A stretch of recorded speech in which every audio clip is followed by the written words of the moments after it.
Bonjour à toutes et à tous, bienvenue pour cette nouvelle vidéo et également en format podcast. Je me présente, donc Benjamin Angelard, je suis l'avocat fondateur du cabinet Ingelar Partners.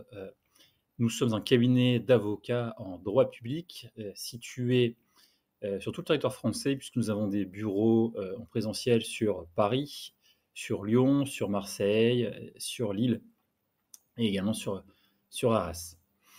Ce que je vous propose aujourd'hui, c'est dans ce nouveau podcast vidéo de reprendre un ouvrage que j'ai sorti il y a quelques mois. C'est un abécédaire, se défendre face au harcèlement moral de A à Z. Cet ouvrage, vous pouvez le retrouver directement sur notre site internet. Il est en libre accès. Si vous allez sur la page ressources du site, vous trouverez en fait l'ensemble des ouvrages que nous mettons à disposition de nos clients et des internautes. Si vous avez entendu des questions sur cet ouvrage, sur cet abécédaire, n'hésitez pas à me solliciter, à me poser des questions soit par mail, soit directement ici dans les commentaires de la vidéo. Et également, pour continuer à soutenir la chaîne, c'est extrêmement important pour nous et pour les algorithmes YouTube, pour être bien classés, vous permettre et permettre surtout au plus grand nombre d'avoir connaissance de cette chaîne et des conseils qu'on prodigue à l'ensemble des justiciables.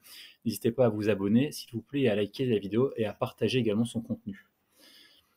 Alors, pourquoi un abécédaire? Parce que j'ai déjà eu l'occasion de faire plusieurs podcasts, de nombreux articles, de nombreux dossiers, de nombreuses actions contentieuses en matière de harcèlement, et cet abécédaire, c'est pour présenter un peu d'une manière ludique, de A à Z, chaque lettre pour chaque action, comment se défendre face à un harcèlement moral.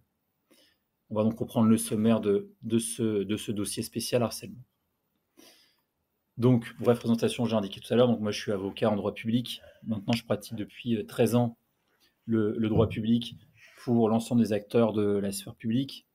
J'ai un double cursus droit, école de commerce, Université catholique de Lille et HEC Paris, ce qui me permet d'avoir vraiment une vision globale du fonctionnement et des rouages à la fois de l'administration, mais également un ouvrage stratégique sur comment fonctionnent les différents corps de l'État et les différents acteurs de la sphère publique. Alors, cet abécédaire, c'est une forme de guide, simplement qui va offrir des conseils pratiques pour identifier le harcèlement moral, savoir en parler, se défendre, anticiper, documenter les preuves, surmonter ces épreuves et prendre toutes les mesures légales nécessaires.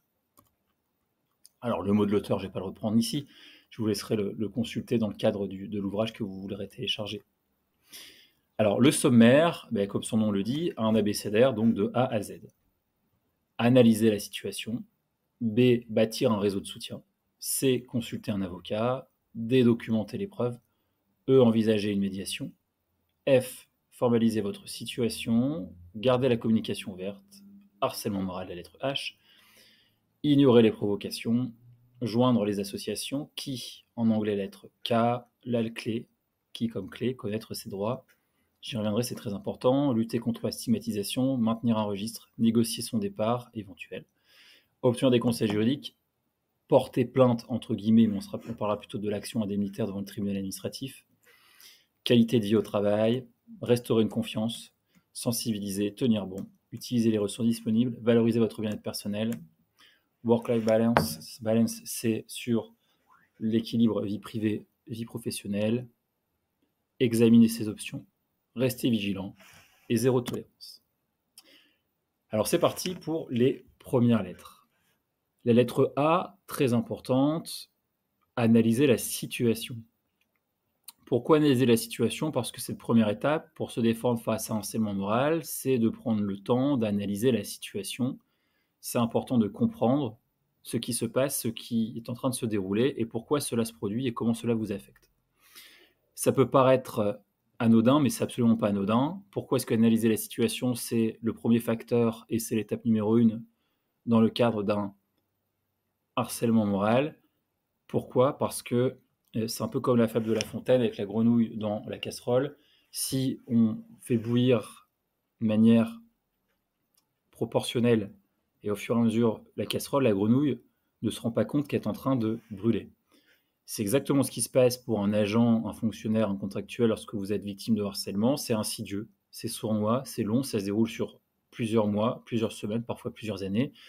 Et petit à petit, vous allez vous retrouver mis à l'écart, harcelé, en difficulté sur votre travail. Vos proches vont dire: «Beh, c'est bizarre, je te reconnais plus» et c'est insidieux.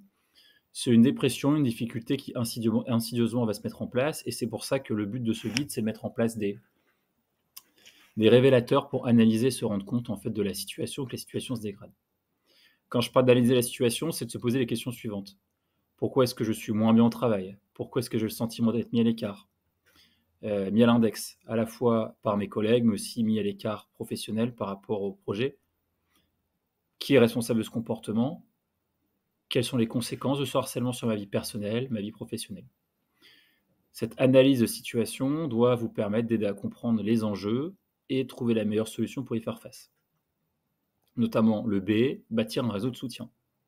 Cette deuxième étape, c'est bâtir un réseau de soutien, c'est-à-dire que le harcèlement moral, c'est une expérience qui est isolante et déstabilisante.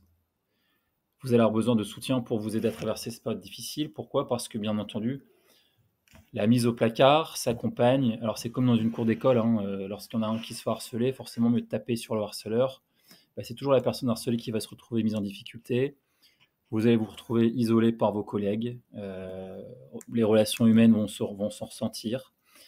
Et c'est important d'identifier les personnes qui vont vous soutenir. Dans votre famille, leur expliquer ce qui se passe, parce que souvent les proches se disent: je comprends pas, je te reconnais plus, ça peut créer des tensions. Vos amis, vos collègues, des professionnels aussi de santé mentale qui pourront analyser, vous dire ce que vous êtes en train de vivre, en fait, c'est un burn-out, c'est un harcèlement. Parlez avec ces professionnels, prenez attache également le plus vite possible avec un avocat. Nous, ici au cabinet, on a usage de dire que plus on est saisi en amont, plus c'est facile ensuite de se défendre, d'agir et de réagir et de trouver des solutions concrètes et constructives.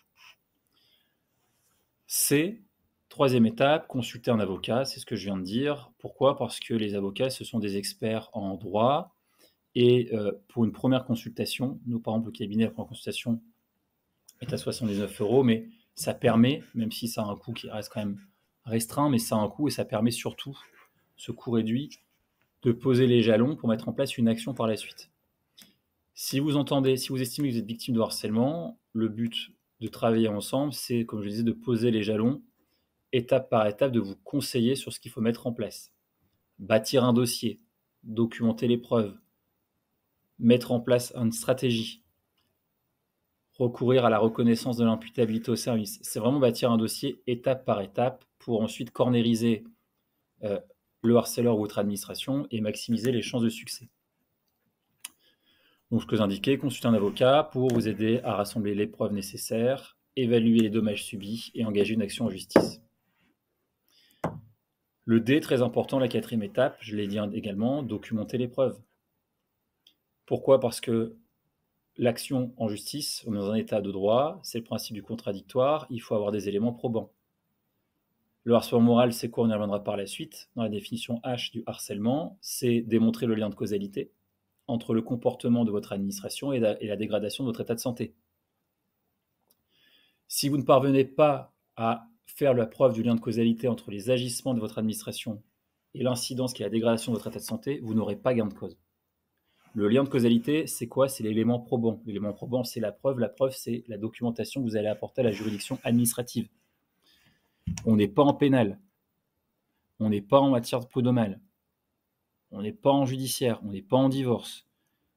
L'action en harcèlement moral contre votre administration, c'est une procédure écrite devant le tribunal administratif. Donc ça ne sert à rien de en garder sous le coude pour l'audience. Ça ne sert à rien de prendre un grand plaideur pour défendre votre cause. Ici, on est sur une expertise technique. On est sur du rédactionnel. Les procédures administratives, c'est une procédure qui est écrite. Il faut savoir rédiger une requête, l'accompagner de toutes les pièces jointes, répondre, faire des mémoires complémentaires, des mémoires en duplique. Il faut que le jour de l'audience, le dossier soit totalement prêt en amont. En matière d'audience administrative, il n'y a pas d'audience de plaidoirie. On juge sur pièce. Vous avez une audience, certes, mais vous devez exprimer de brèves observations. On dit qu'on juge sur pièce, donc très important, documenter les preuves. Toutes les preuves du harcèlement moral, de différents types, des courriels, des messages, des notes, des photos, des enregistrements audio-vidéo, des PV de constat d'huissier. Notez toutes les situations dans lesquelles vous avez été victime de harcèlement, sauvegardez les preuves. En E, Alors surtout sur la manière dont va se passer la procédure administrative, je reviens dessus par la suite, hein. En E, 5e étape, pourquoi pas éventuellement envisager une médiation. Avant de partir au contentieux, une médiation peut être utile, une alternative à l'action en justice.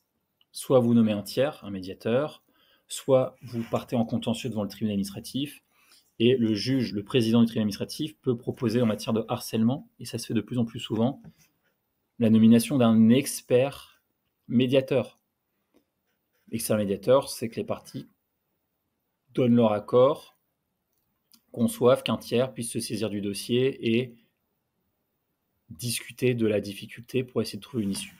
S'il y a une issue, vous avez votre indemnité qui prend la forme d'un protocole d'accord transactionnel confidentiel et qui met un terme au litige. Ça se fait de plus en plus. F, la 6e étape, formaliser la situation. Ça rejoint l'étape D qui était documenter les preuves. Formaliser la situation, c'est vous écrivez, même si c'est une démarche difficile, tout ce qui se passe. Le but, c'est de protéger les chances de succès. N'oubliez jamais qu'en cas de contentieux, l'administration demandera encore une fois ce que vous apportiez la preuve. Formaliser votre situation, c'est faire un mémo de 5 à 10 pages de ce qui s'est passé de manière chronologique. Si certains clients écoutent ce podcast, vous reconnaîtrez les échanges que j'ai eu avec vous. Je vous ai demandé forcément, toujours après le premier rendez-vous, formalisez-moi s'il vous plaît, dans un mémo de 5 à 10 pages, ce qu'il s'est passé. Moi, ça me donne un cahier des charges, ça me donne une roadmap, ça me donne une vue rétroactive sur tout ce qui s'est passé. C'est également aidant pour la rédaction de la requête devant le tribunal administratif, puisqu'on va devoir expliquer au magistrat factuellement le déroulé des faits. G, garder la communication ouverte. Ça peut paraître difficile, mais garder la communication ouverte surtout avec votre employeur, plus qu'avec votre agresseur, mais avec votre employeur, c'est pour éventuellement pouvoir bénéficier d'une issue amiable et engager une médiation. Garder la communication ouverte, c'est aussi très important parce que ça permet, en cas d'échec, de démontrer au juge administratif que le recours contentieux, c'était vraiment en désespoir de cause, que vous avez tout fait pour trouver une issue amiable.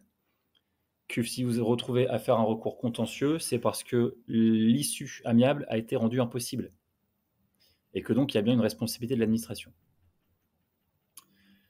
La lettre H, harcèlement moral, la définition, qui est issue à la base de la définition du Code du travail, du droit du travail, qui aujourd'hui ensuite a été reprise par la jurisprudence, puis par l'article 6, puis aujourd'hui par le Code de la fonction publique. Le harcèlement moral, c'est des agissements répétés, réitérés dans le temps, qui ont pour incidence une dégradation de l'état de santé de l'agent, qui vont altérer sa santé physique ou mentale et qui vont compromettre le déroulé de sa carrière, son avenir professionnel. Un point important, l'auteur du harcèlement n'est pas forcément un supérieur hiérarchique. Ça peut être un collègue ou un subordonné. I, ignorer les provocations. C'est la 10e étape. Ignorer les provocations, attention à ne pas rentrer le cas échéant dans les provocations de votre agresseur ou de votre administration. L'administration va souvent vous dire, quand on met en place une action pour harcèlement moral, en réalité, effectivement, il y a des difficultés avec cet agent, mais cet agent l'a bien cherché, puisque c'est un agent qui est agressif, qui se comporte mal avec ses collègues, et les raisons pour lesquelles aujourd'hui, il est victime de harcèlement. Donc attention à ne pas vous mettre en difficulté. Soyez formel, gardez la tête froide, voyez le long terme. Bâtissez votre dossier dans l'ombre et mettez les preuves de côté. Ne rentrez pas dans le jeu éventuellement de votre agresseur de l'administration. J, éventuellement, joignez des associations de soutien qui vont pouvoir vous accompagner, vous mettre en relation avec des professionnels. Professionnels de santé, professionnels juridiques. K, c'est l'un de mes préférés. K comme key, clé en anglais. La clé, connaître ses droits. Pourquoi est-ce qu'on a opté pour un terme anglo-saxon? Parce que les anglo-saxons sont beaucoup plus conscients de l'étendue de leurs droits en général que les Français, ce qui permet en fait connaître ses droits. C'est la 11e étape, c'est très important.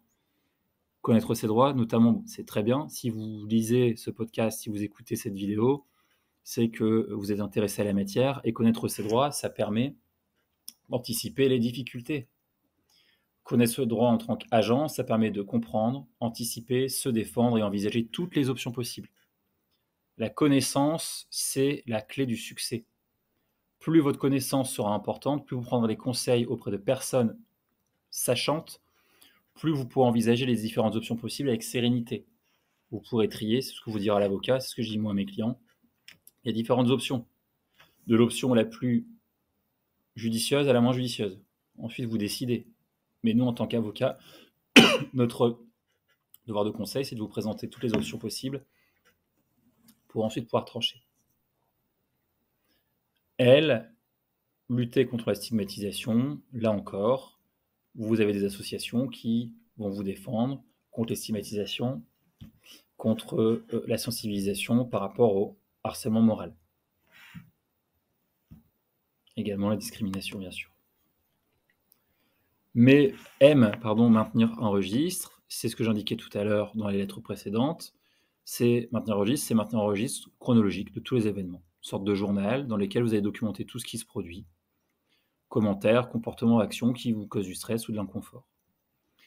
C'est important d'avoir une description détaillée des conversations et des incidents, parce que par la suite, ça pourra aider à se rappeler de ce qui s'est passé et à construire une argumentation. N, négocier un départ. Là encore, je me référais à un podcast précédent sur la rupture conventionnelle dans la fonction publique. Négocier un départ, c'est si éventuellement vous ne souhaitez pas partir au contentieux parce que vous avez peur, parce que vous n'avez pas forcément assez d'éléments en votre possession, on peut prendre attache avec votre administration pour négocier un départ dans le cadre d'une rupture conventionnelle. Et évoquer l'existence d'un harcèlement moral, ça permet d'avoir parfois le maximum de la rupture conventionnelle. Parce que vous savez que en matière de conventionnelle, vous avez le maximum et le minimum. Donc l'objectif, c'est de solliciter le maximum.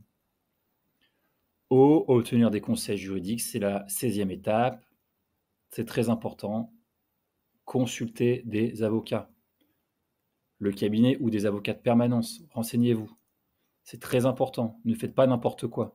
Ne vous mettez pas en difficulté. Bâtissez un dossier solide, consciencieux.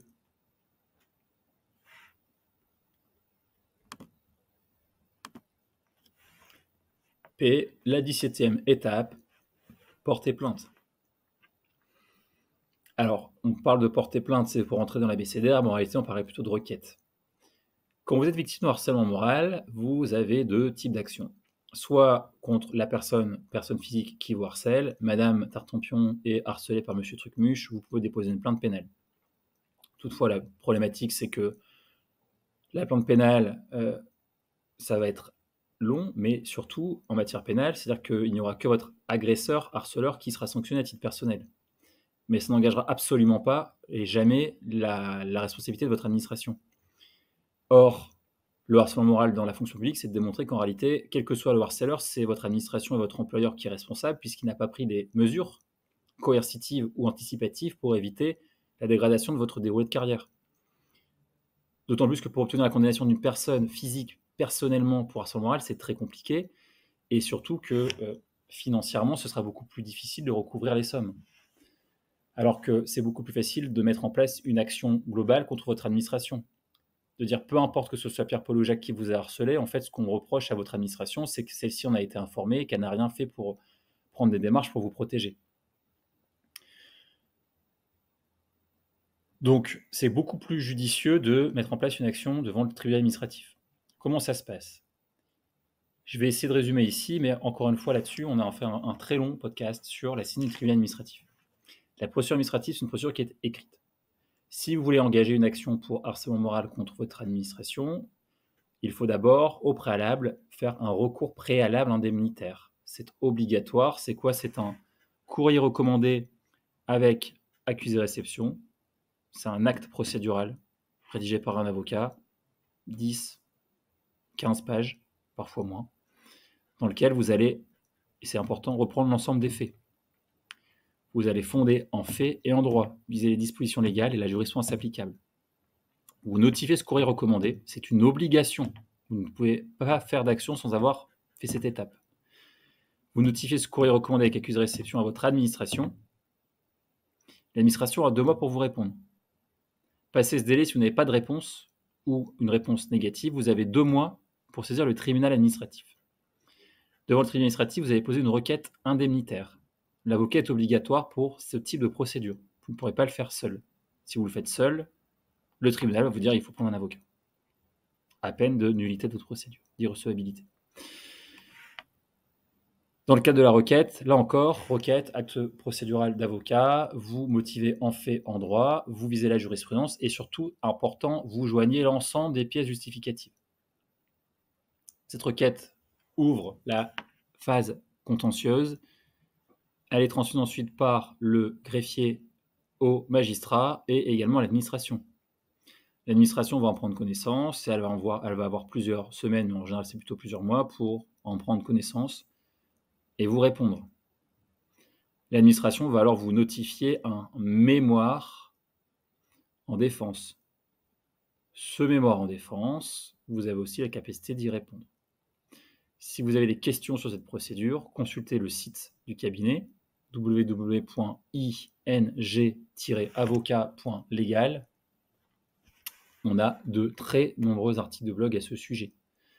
On a également des cas clients en vidéo que vous pourrez retrouver. Et une fois que le juge est suffisamment alerté, averti, informé, il clôture l'instruction et le dossier est audiencé. Q, 18e étape, la qualité de vie au travail. Et bien cette étape, c'est importante puisque c'est de préserver votre vie au travail. Il faut faire en sorte d'alerter votre hiérarchie sur les projets qui vous intéressent. La qualité de vie au travail dans les grandes administrations, les grandes collectivités, on en prend conscience, mais c'est quelque chose qui commence à arriver, mais qui est extrêmement important. Là, on est sur l'anticipation, on est sur la prévention.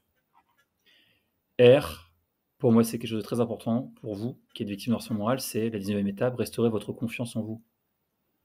Le harcèlement moral peut avoir un impact négatif sur la confiance en soi de la victime. Souvent, vos agresseurs vont utiliser des techniques d'intimidation et de dénigrement pour détruire la confiance que vous avez en vous. Ne doutez pas de vous. Vous êtes une victime d'un comportement harceleur. Il est important de vous rappeler que vous êtes une personne digne de respect et de considération. Personne ne mérite d'être maltraité ou abusé sur son lieu de travail, même en dehors. Vous pouvez restaurer votre confiance en vous en trouvant des moyens de valoriser vos compétences et vos réalisations. Entourez-vous de personnes positives et de spécialistes du droit qui vont vous accompagner. C'est extrêmement important. Mettre en place une action aussi parfois avec un avocat, c'est permettre de reprendre le dessus sur son agresseur ou sur son administration. C'est moi qui mène la marche, je remets en place une action. S, la 21e étape, sensibilisation des autres. N'hésitez pas à sensibiliser les autres ou à vous engager pour sensibiliser contre le harcèlement. T, 21e étape, écoutez, tenez bon, c'est difficile, mais être accompagné, c'est extrêmement important pour trouver des réponses et des actions pour faire valoir vos droits. U, utilisation des ressources disponibles. Là également, toujours encore les professionnels du droit, les professionnels médicaux. Vous pouvez trouver aujourd'hui énormément de documentation sur Internet par rapport au harcèlement. V, valoriser votre bien-être personnel. Essayez, malgré tout, de multiplier les activités personnelles. L'exercice, la relaxation, la motivation, la médiation, pour mettre en place une résilience émotionnelle. W, ça rejoint ce que je viens de dire, work-life balance, c'est établir un équilibre entre votre vie professionnelle et votre vie privée. X, examiner les options. Encore une fois, ce que j'indiquais tout à l'heure, négociation, médiation, détachement, rupture conventionnelle, mutation, demande de sanction contre harceleur, mise en disponibilité, congé formation, contentieux. Toutes ces options ont déjà fait l'objet de podcasts. Vous pouvez les retrouver sur la chaîne du cabinet. I comme y rester vigilant. Soyez vigilant, ne laissez rien passer. Vérifiez notamment qu'au sein de vos collectivités, il y a bien des référents alertes éthiques et que vous avez des conditions de travail équilibrées et respectueuses. Z, et j'en aurai terminé, zéro tolérance pour le harcèlement. C'est extrêmement important de s'engager à créer une culture du travail respectueuse et sécuritaire pour les agents. Mettre en place des formations, notamment des décideurs et des collègues, c'est extrêmement important. Voilà pour ce petit abécédaire, j'espère que ce guide vous a plu. Si vous avez des questions, besoin d'une écoute ou d'être défendu, n'hésitez pas à me contacter, à contacter le cabinet. À très bientôt. Si vous avez des idées d'un nouvel abécédaire, faites-moi signe. Sinon, abonnez-vous à la chaîne. À très bientôt. Merci beaucoup.